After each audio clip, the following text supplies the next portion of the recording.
பஞ்சு முறுக்கு மந்த்ரா கடலை எண்ணெயில நானே பண்ணுது ஒரு சேலஞ்ச்.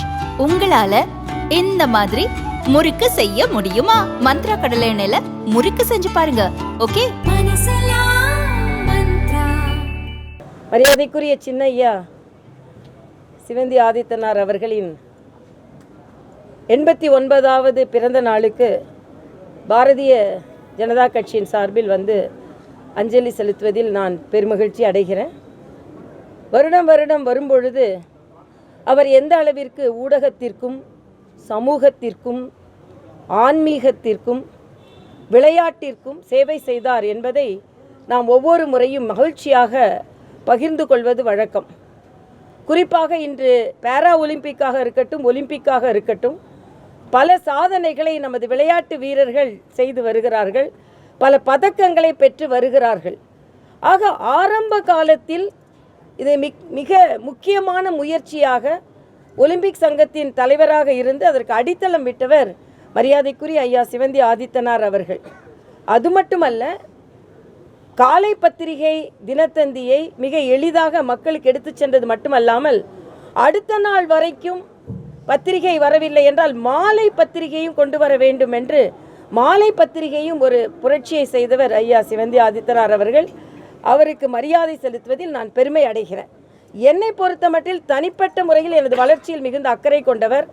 நான் பாரதிய ஜனதா கட்சியில் இணைந்த போது கூட எனக்கு வாழ்த்து தெரிவித்தார். எனது ஒவ்வொரு உயர்விலும் எனக்கு வாழ்த்து தெரிவித்து அவர் எனக்கு நம்பிக்கை ஊட்டினார் என்பதை நான் இங்கே பதிவு செய்கிறேன்.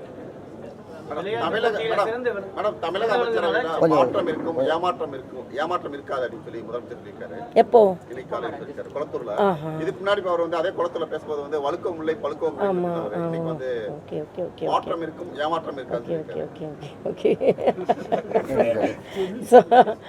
இப்ப பழுத்துட்டு வருதுன்னு அர்த்தம் அப்பனா இல்லையா? அழுத்தம் பழுத்து கொண்டு வருகிறது. ஏமாற்றமாக இருக்காது அப்படின்னா யாருக்கு ஏமாற்றமாக இருக்காது, யாருக்கு ஏற்றமாக இருக்கும், அவ்வளவுதான்.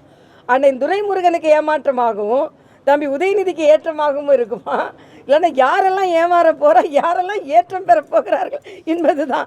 நிச்சயமாக எல்லோருக்கும் ஏற்றமாக இருக்க போகிறதில்ல, பல பேருக்கு ஏமாற்றத்தை தரப்போகிறது. அதனால் இது முதலில் இருந்தே ஏற்கனவே ஒரு பறவை விட்டு ஒரு நல்ல நாள் பார்த்து தம்பி உதயநிதிக்கு முடிசூடுவதற்காகத்தான் இதெல்லாம் அடித்தளம் அமைத்து கொண்டிருக்கிறார்கள்.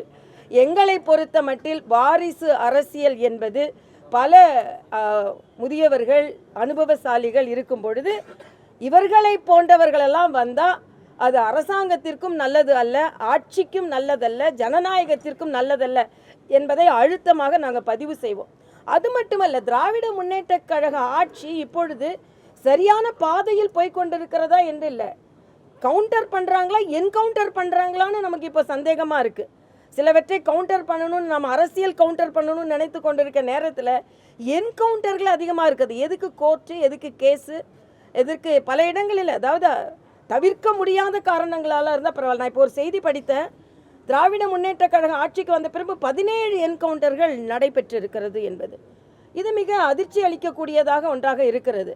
ஆக இது விசாரிக்கப்பட வேண்டும், குற்றவாளிகள் வெளிக்கொணரப்பட வேண்டும், குற்றம் வெளிக்கொணரப்பட வேண்டும். அப்படி இல்லாமல் இது குற்றவாளிகளை யாரையோ காப்பாற்றுவதற்கு இதெல்லாம் நடைபெறுகிறதோ என்ற ஒரு அச்சமும் நமக்கு வருகிறது. ஆக சட்டம் ஒழுங்கு சரியில்லை, இன்னைக்கு கஞ்சா பழக்கம் தலைவிரித்து ஆடிக்கொண்டிருக்கிறது, பாலியல் குற்றங்கள் தமிழகத்தில் அதிகம் நடந்து கொண்டிருக்கிறது. அவர்களின் கூட்டணி கட்சியே அவர்கள் மீது இப்பொழுது அதிருப்தியை தெரிவிக்க ஆரம்பித்து விட்டார்கள். அது காங்கிரஸாக இருக்கட்டும், அது விடுதலை சிறுத்தைகளாக இருக்கட்டும், கம்யூனிஸ்டுகள் இன்னைக்கு போராட்டங்களுக்கு, சாம்சங் போன்ற போராட்டங்களுக்கு துணை நிற்கிறார்கள். ஆக திராவிட முன்னேற்ற கழக கூட்டணி இப்பொழுது வெலவெலத்து போய் இருக்கிறது என்பதுதான் உண்மையானது. அதனால் அவங்க ஆட்சியில் சரியான கவனம் செலுத்தவில்லையோ என்ற எண்ணம் எனக்கு தோன்றுகிறது.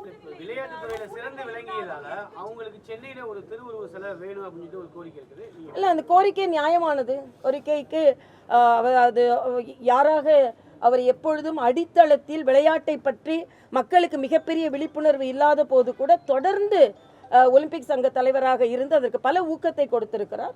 அவர்கள் கோரிக்கை நியாயமானது.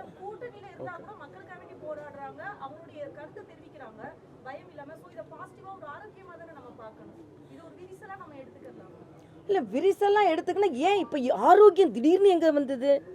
3 வருஷமாக அப்போனா ஆரோக்கியமாக இருந்து இப்போ ஆரோக்கியம் இல்லாமல் மாறிடுச்சு. அதான் நம்மளோட கேள்வி. ஆக உங்களுக்கு கருத்துக்கள் இருந்தது என்றால் ஏறக்குறைய 3.5 ஆண்டு காலமாக சும்மா இருந்துவிட்டு இப்பொழுது கருத்து சொல்வதிலும், இன்னைக்கு கருத்து சுதந்திரத்தை பற்றி பேசுவதிலும், இன்னைக்கு நாங்கள் இல்லைன்னா அவங்க ஆட்சிக்கு வர முடியாது என்று இப்பொழுது சொல்வதிலும் இது அப்பட்டமான ஒரு அரசியல் இருக்கிறது. அவ்வளவுதான். அதிகப்படியான இடங்களை பெறுவதற்காக இருக்கலாம். இது துணை முதலமைச்சராக வர வேண்டும் என்ற கோரிக்கை அவங்க வைக்கல. நான் ஏறக்குறைய 3 மாதங்களுக்கு முன்னாலேயே ஆர்கே நகரில் பேசும்போது நான் சொன்னேன், துணை முதலமைச்சர் சமூக நீதியை பற்றி பேசிக்கொண்டிருக்கும் முதலமைச்சர் அவர்கள் ஏன் துணை முதலமைச்சராக திருமாவளவன் போன்றவர்களை ஏன் அவர்கள் சிந்திக்க கூடாது என்று நான் ஒரு 3 மாதத்திற்கு முன்னாலே கேட்டிருக்கிறேன். ஏன்னா சமூக நீதியை பற்றி பேசி கொண்டிருக்கிறார்கள்.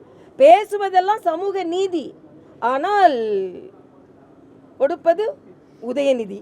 அவ்வளவுதான்.